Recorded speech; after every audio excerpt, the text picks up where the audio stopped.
मेरी उम्र के नौजवानों, मेरी उम्र तो नहीं है उन नौजवानों की जैसी, लेकिन मेरा ये वीडियो उस यूथ के लिए है, उस यंग ब्लड के लिए है जो कि अपने करियर के स्टार्टिंग फेज में है, अपने लाइफ के स्टार्टिंग फेज में। तो चलिए आइए आज हम और आप बात करते हैं मिलकर और समझते हैं कि आप जब अपने 20s में, हो सकता है वो आप हो या आपके बच्चे हो, आपके फ्रेंड्स हो या आपके कोई रिलेटिव्स हो, आपके कॉन्टैक्ट स्फीयर में जो भी कोई इस एज ब्रैकेट में हो, उसके लिए ये वीडियो बहुत ही रेलिवेंट होगा। तो आइए समझते हैं कि 20s में क्या डूज एंड डोंट्स होने चाहिए आपके एक इन्वेस्टमेंट रिलेटिव सब्जेक्ट में।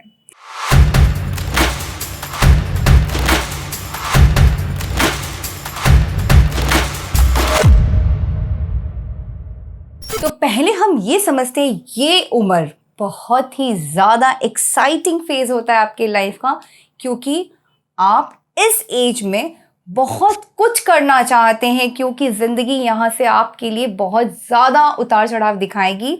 आगे आपकी लाइफ एक रोलर कोस्टर होगी, लेकिन आपको उसके लिए प्रिपेयर होना पड़ेगा।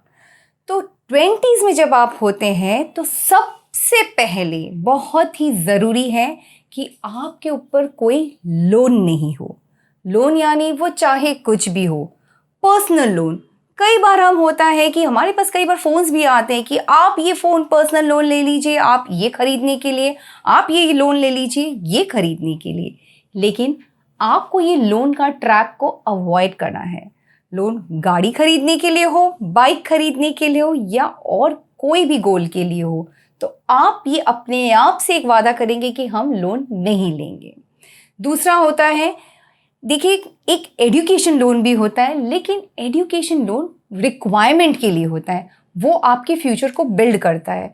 तो मैं आपको ये सजेशन एडवाइस करूँगी कि आप एजुकेशन लोन को अपने नाम पे लीजिए, ना कि आपके पेरेंट्स की, क्योंकि अगर आपके ऊपर इस तरह का एक लोन का कमिटमेंट रहेगा तो आप अपनी प्लानिंग भी उसी हिसाब से करेंगे। तो ये गलती मत करिएगा, जो कि कई लोग ये गलती कर देते हैं अपने 20s में लोन लेने की और अपने खर्चे को बढ़ाने की। क्योंकि देखिए ये होता है इस एज में, आपके ऊपर कई बार पीयर प्रेशर होता है, कई ऐसे इंफॉर्मेशन्स हैं, कई बार ऐसी इम्पल्सिव बाइंग भी हो जाती है जहाँ पर हम वो सारी चीज़ें ले लेते हैं, चाहे वो आईफोन लेना हो, चाहे लैविश कार या फिर ऐसी बाइक लेनी हो, तो हम ये नहीं लें, क्योंकि सबको पता है कि अरे ये तो अभी अपने करियर के स्टार्टिंग फेज में ही है, ये अभी कम कमा रहा है, ये इसने अभी अपनी शुरुआत की है ज़िंदगी की, तो अभी आप पर कोई प्रेशर नहीं है कि आपको ये दिखाना है कि मैं आईफोन यूज़ कर रहा हूँ या मैं ये बाइक या गाड़ी यूज़ कर रहा हूँ।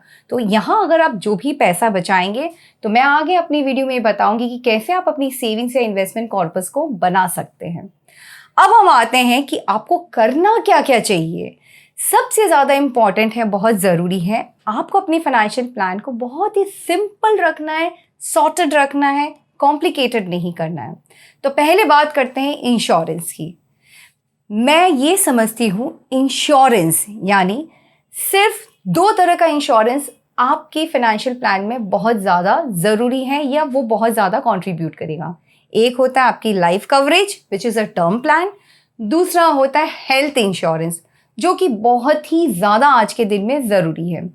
तो देखिए टर्म यानी प्योर टर्म लीजिए जो आपकी लाइफ को कवर करता है।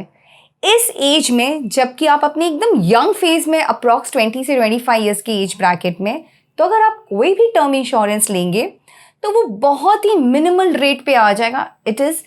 It will be as low as 6-7 हज़ार में आप 1 करोड़ की पॉलिसी आराम से ले सकते हैं। अगर आप इसे मंथली ब्रेकअप करेंगे तो ये तो फिर 500-600 रुपया पर मंथ आप दे रहे हैं अपने लाइफ कवरेज के लिए। तो देखिए आपने अपनी ज़िंदगी को, मैं यहाँ प्रिज्यूम कर रही हूँ कि आप 65 ईयर्स तक एटलीस्ट रिटायर होंगे या कमाएंगे, यानी वो आपकी अर्निंग फेज रहेगी।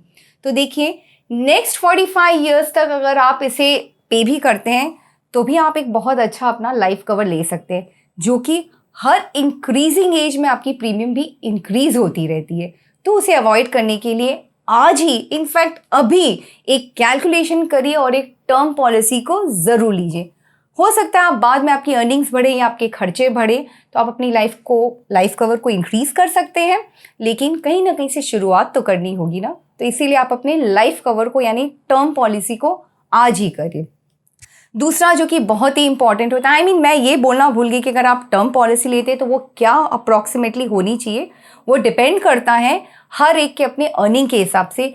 Generally it has to be 20 से 25% ऑफ योर सैलरी। सपोज आप महीने के 50,000 रुपया कमाते हैं, यानी साल का इट इज़ अप्रॉक्स 6 लाख रुपया।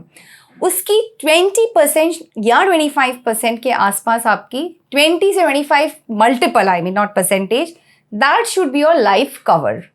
तो ये कम से कम आपका लाइफ कवर होना चाहिए। अब हम बात करते हैं मेडिक्लेम के बारे में। मेडिक्लेम में एक फैमिली फ्लोटर पॉलिसी लीजिए। फैमिली फ्लोटर मतलब आप, आपके पेरेंट्स यानी आपके डिपेंडेंट्स, या फिर हो सकता है अगर आपकी, because we are talking about the young age, तो मैं यहाँ प्रिज्यूम कर रही हूँ कि यू आर नॉट मैरिड, तो आपके ऊपर जो भी आपके पेरेंट्स डिपेंडेंट है और आप अपनी एक फैमिली फ्लोटर ले सकते हैं। सपोज आपने एक 3 या 5 लाख की एक फैमिली फ्लोटर मेडिक्लेम लिया है, तो ये सोचिए, आप ये मत सोचिए कि मुझे सिर्फ 1 लाख रुपए का मेडिक्लेम मिलेगा या मेरे पेरेंट्स को 1 लाख या 2 लाख का ही मिलेगा। खुदा ना खास्ता अगर आपके खर्चे 5 लाख के हो जाते फॉर हॉस्पिटलाइजेशन कोई एक पर्टिकुलर मेंबर के लिए ही, तो वो पूरी पॉलिसी का जो भी सम एश्योर्ड रहेगा आप उसको क्लेम कर सकते हैं। कई बार ऐसा होता है कि आप किसी कंपनी में जहाँ काम कर रहे हैं वहाँ से भी आपको एक मेडिक्लेम मिल जाता है, तो आप उसे ज़रूर देखिए कि क्या वो आपके लिए प्रोपोर्शनेटली सही है या आपको और बढ़ाना चाहिए। तो ये 2 चीज़ें बहुत ही ज़्यादा रेलिवेंट और इम्पॉर्टेंट है, विच इज़ टर्म और मेडिक्लेम। तो आइए, हमने इंश्योरेंस के बारे में तो बात कर ली है और हमने ये भी बात कर लिया कि लोन हमें नहीं लेना है। हम नेक्स्ट स्टेप ऑफ लाइफ में आ रहे हैं अभी फाइनेंशियल प्लानिंग में, इन्वेस्टमेंट्स के बारे में। अब हमें ये समझना है कि इन्वेस्टमेंट्स हमें कितना करना चाहिए, कैसे करना चाहिए और कहाँ कहाँ करना चाहिए, राइट। तो ये सारी बातों हम अपनी वीडियो में समझेंगे। सिंस जनरली हम जिस एज ब्रैकेट में रहते हैं वहाँ हमारी इनकम टैक्स लाइबिलिटी में नहीं रहती, यानी टैक्सेबल नहीं रहती है, तो हम बहुत ही बड़े एक एडवांटेज में रहते हैं कि हमें कुछ टैक्स पे नहीं करना है, because it is below the taxable income. तो देखिए, एक कंपोनेंट जो कि आपका बहुत बड़ा आउटफ्लो होता है सैलरी का या आपके अर्निंग का, वो आप बचा रहे हैं बिकॉज आपको कुछ टैक्स नहीं देना है, तो वो भी आप अपने इन्वेस्टमेंट्स के लिए प्रोपोर्शनेटली यूज़ कर सकते हैं। दूसरा है कि आपको एक राइट इन्वेस्टमेंट रेशियो देखना है। क्या रेशियो हम इन्वेस्ट करें अपने अर्निंग का। कई बार यही कन्फ्यूजन रहता है कि मैं इन्वेस्ट कितना करूं, ये अमाउंट जो मैं अर्न कर रहा हूँ या मैं अर्न कर रही हूँ ये बहुत कम है सेविंग या इन्वेस्टमेंट के लिए। ऐसा नहीं है। माइंड यू ऑल, आज के दिन में आप जो भी अर्न कर रहे हैं उसका एटलीस्ट 20 से 25% को सेव करने की कोशिश करिए, क्योंकि आज का पेन लॉन्ग टर्म में आपको गेन देगा।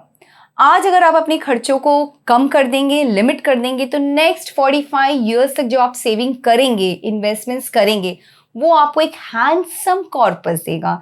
जो एक वेल्थ आपको उस समय क्रिएट होके मिलेगा, वो अगर आप आज सेविंग या इन्वेस्ट नहीं करेंगे तो नहीं मिलेगा। यानी अपने खर्चों को नटशेल में मैं ये बोलना चाहूँगी कि कम से कम रखिए और स्पेंडिंग को भी कम रखिए।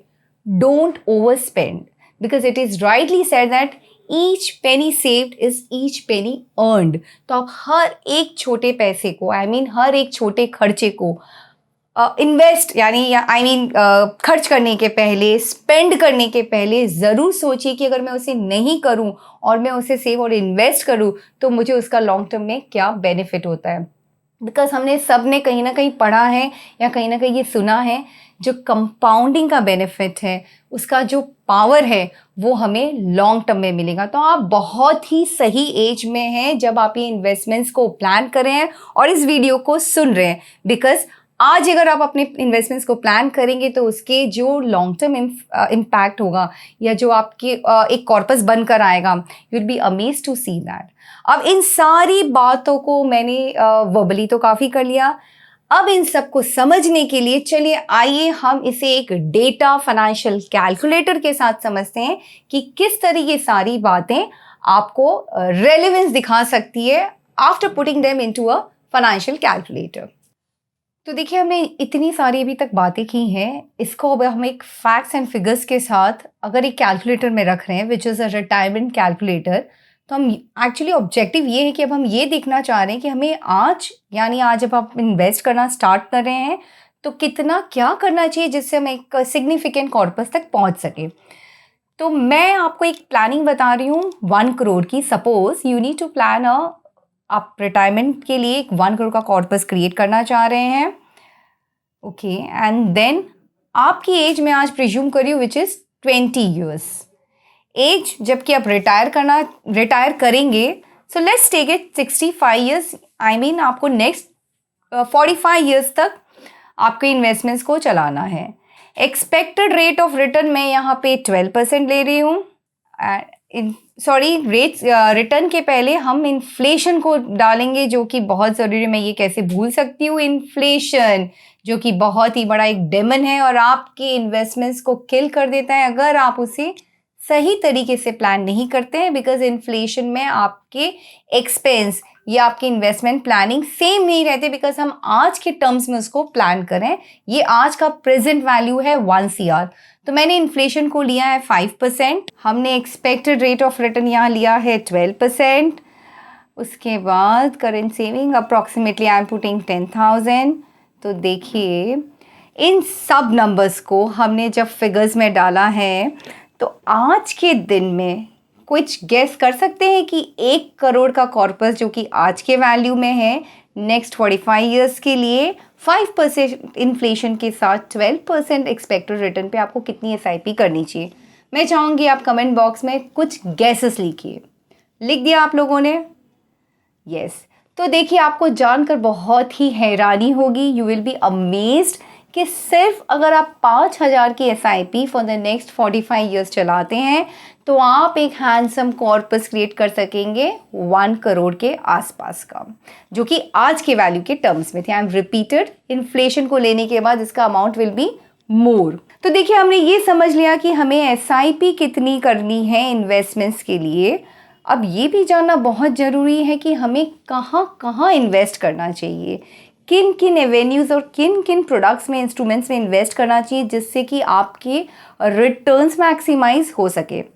जब आप 20s की बात करते हैं तो आप एक रिस्क ले सकते हैं, बिकॉज आप 45 ईयर्स की बहुत ही बड़ी जर्नी है, क्योंकि इस बीच में कई बार मार्केट हो, चाहे आपकी फाइनेंशियल जर्नी हो, आपको बहुत ही झटके भी देंगे, रोलर कोस्टर राइड रहेगा। लेकिन सिंस आपका पीरियड बहुत बड़ा है, तो आप ये रिस्क लेने की एपेटाइट या कैपेसिटी रख सकते हैं। इनफैक्ट आपको तो रिस्क लेना ही चाहिए, नहीं तो आप ये कॉर्पस क्रिएट कैसे करेंगे, राइट? क्योंकि अगर आप अपने, देखिए, लाइफ के 2 फेज़ होते हैं, एक है कि आपको वेल्थ बनाना है, एक है आपको वेल्थ प्रिजर्व करना है। तो अभी आप वेल्थ बनाने वाले फेज़ में तो रिस्क नहीं लेंगे तो रिटर्न नहीं मिलेगा। तो इसीलिए आपको उन प्रोडक्ट में इन्वेस्ट करना है जहाँ पे आपको कंपाउंडिंग का इफेक्ट मिल सकता है, जो कि आपको पोस्ट इन्फ्लेशन बेटर रिटर्न दे सकता है। सो मेरे हिसाब से अगर अगर मुझे अपना ओपिनियन रखना हो, तो आई वुड रादर सजेस्ट कि आप अपने 100 रुपीज़, लेट्स से 100 रुपीज़ को 75%, 65 to 75% आपको एक्विटीज़ में इन्वेस्ट करना चाहिए। मे बी वो स्टॉक के थ्रू हो, अगर आपको आइडिया नहीं है तो म्यूचुअल फंड के थ्रू इन्वेस्ट करिए, यानी 75% का अलोकेशन हायर साइड। इससे भी ज़्यादा कर सकते हैं, बट एटलीस्ट इतना तो आपको इक्विटीज़ में इन्वेस्ट करना ही चाहिए, बिकॉज कंपाउंडिंग का इम्पैक्ट आपको इसी में मिलेगा। The rest amount you can put it into gold bond हो, चाहे और कोई कमोडिटीज़ हो, उसमें करना चाहिए। गोल्ड में भी गोल्ड बॉन्ड में करिए, जैसा मैंने कहा, sovereign gold bond. Government time on again bonds issue करती है, तो इन्वेस्ट उसमें करिए, ना कि फिजिकल गोल्ड में।